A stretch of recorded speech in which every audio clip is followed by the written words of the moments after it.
Oh, a little recap here? Yeah, definitely But a a little fun recap. way. You don't have to care about the damn event. So let's take a listen. So David. I'll go through a lot of this. There will be some guessing on here. I just want to give some information on what happened this past Saturday. So we know Fierceness was the favorite, 3-1 favorite, did not win. So that is Didn't win. He didn't run. since 2018, no favorite has won the race.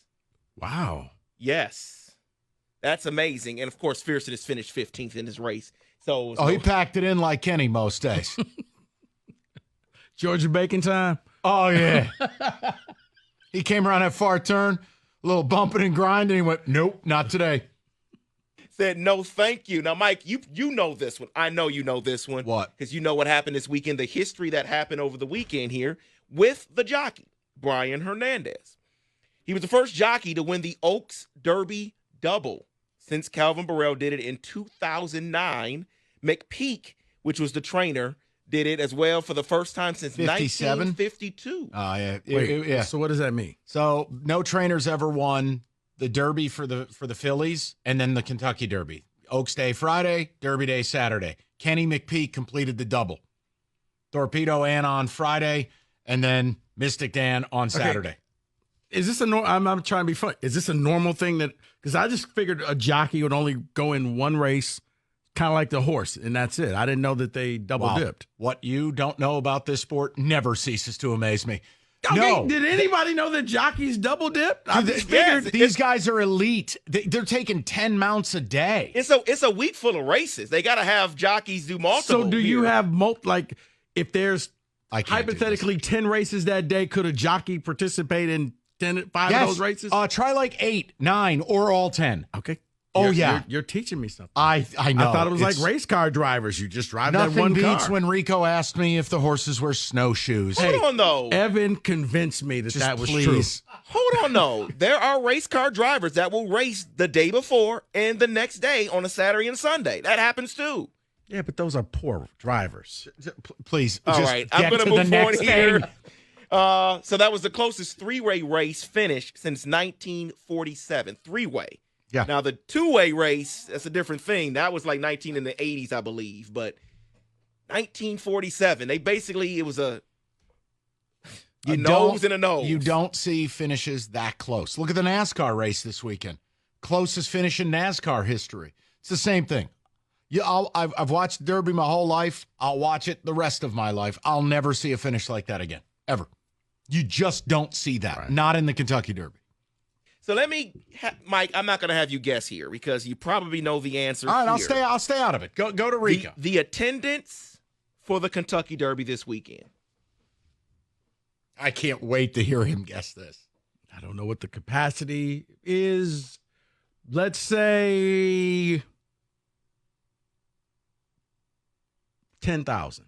I gotta leave. I can't. You're not a serious person. This is not a serious man. I was thinking closer to 100,000 At the Derby? at the Derby. I'm glad I stayed out of this because I would have won it, and this is so embarrassing. Yes. Go ahead, David. It was 157,000 people at the Derby. 10,000. This guy thinks he's at DRC 1990. Hey, we're at Hazeltucky, everybody. Rico's attending a graduation. 10,000 people. That's what the horse told me, David. Okay, then. Wow. All right. So maybe. Wow. 10,000 people. What is this, 1880? Go ahead, David. I don't know what the capacity is. All right. So we're gonna do this one here. I'm gonna give you, or I want you to guess here. So Saturday there were 14 races. Yeah. How much money do you think was wagered on all 14 races? $450 million. Rico. That sounds about right. I know the Derby, I think it was like 212 or something like that, but I'll say 450 for today. I'll say 451. Price is right. Kenny wins a dryer. David, I'll say 100,000. Yeah, here's Rico's guess, $40. It was $320.5 million for the Saturday. When you include the entire week, it is $446 There's the million. number. Okay. So both numbers were records. There you go. So And is this one of those things that like that Mattress Mac guy puts money on a horse? Does he do this? He has, but it's only like $1 million. Okay. That guy's a goofball. Now, what you're referencing is just for the Derby alone. Yes. Just for the Derby alone, $210 million. Yes. So just for that alone, that was a record. The last record was 188.7. Yeah, Mattress Mac used to own horses. He owned a really good horse named Run Happy. But yeah, he's intolerable. Carry on. So let me give you the numbers for some food and drink here. Oh, dear God. Okay? A lot of bourbon. Lot of bourbon. 2 different kinds of bourbon. There was 24,000 bottles of Old Forester bourbon that was used. 20,000 bottles of Woodward Reserve. It's Woodford, not Woodward. Yeah. We live here. Yeah. Okay. That's what they gave like the winner, like a bottle of that, right? They did like 150th anniversary where the bottle's made of some kind of crystals or something. So the question is, this real question. I don't want any more of your questions. Now, is this something that the owner just puts on a shelf, or he gets the whole team together and everybody toasts with that bottle that they? I don't know. You want me to call Kenny McPeak? I have no idea. I didn't know if it was No, like it's not tradition. an Indy race where they bomb themselves with milk. No, if no, that's what you're asking. I thought maybe you know what? Let's go in the back room. Everybody get a glass. Sure. And let's make a toast. We won the Derby. Dude, you just won the Kentucky Derby. You pretty much do whatever you want. Or is it you know what? We can never drink this. Let's put it up on a shelf. Depends on the person. Okay. See, it was a legitimate That question. wasn't bad. That was one of your better ones. Evan convinced me that the horses had snowshoes. I never want to revisit that.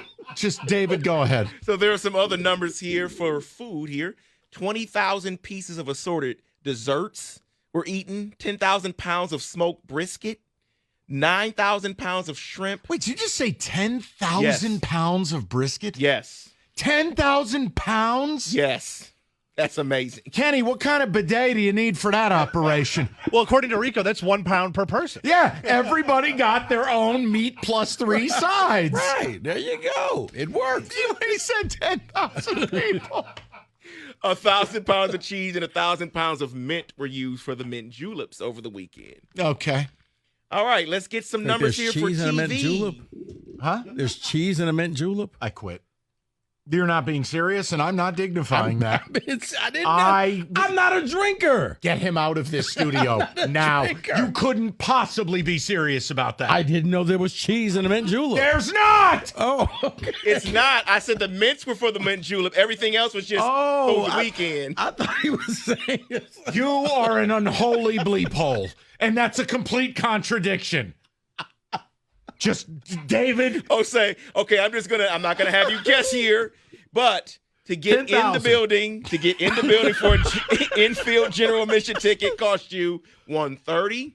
What a disgrace that is, by the way. For people to show up to the infield and roll around in the mud, $130 a head. It's a disgrace. And I found this to be hilarious to me. I mean, if you have the money, cool. Now, do the people outside, in seats, do they just kind of look at the people in the infield as why do they show up every year? Do me a favor.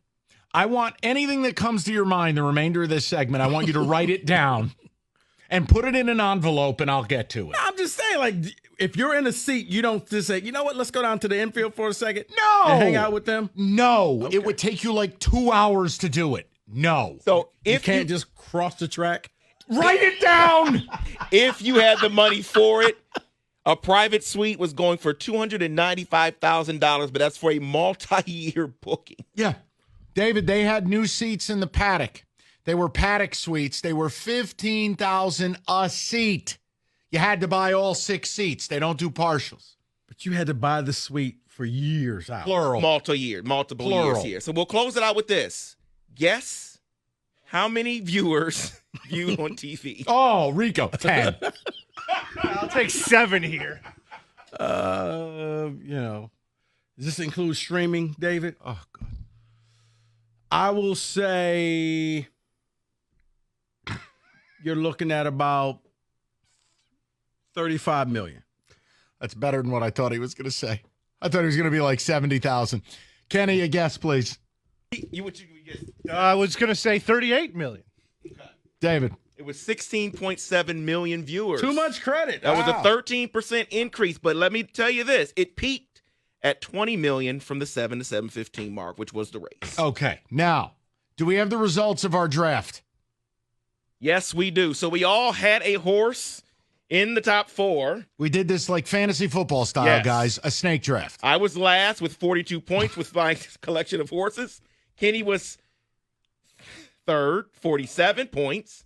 Mike, you were second. You did have the winner, but you were second at 57 points. And Rico wins. How dare you win this? No, at it's not. 64 points. It's not how dare you. He did a decent job with it. You My did. problem is I had the winner. Everybody else I had decided, nope, not today. What actually hurt you was just a touch because he finished last. Just the So, touch yeah. went, get me out of here. You know what helped He me? looked so uncomfortable in that race. West Saratoga. Always bet on Gray. Well, that was your second to worst horse. Right, because the worst horse was Yeah. my number one pick. Right, exactly. You're right.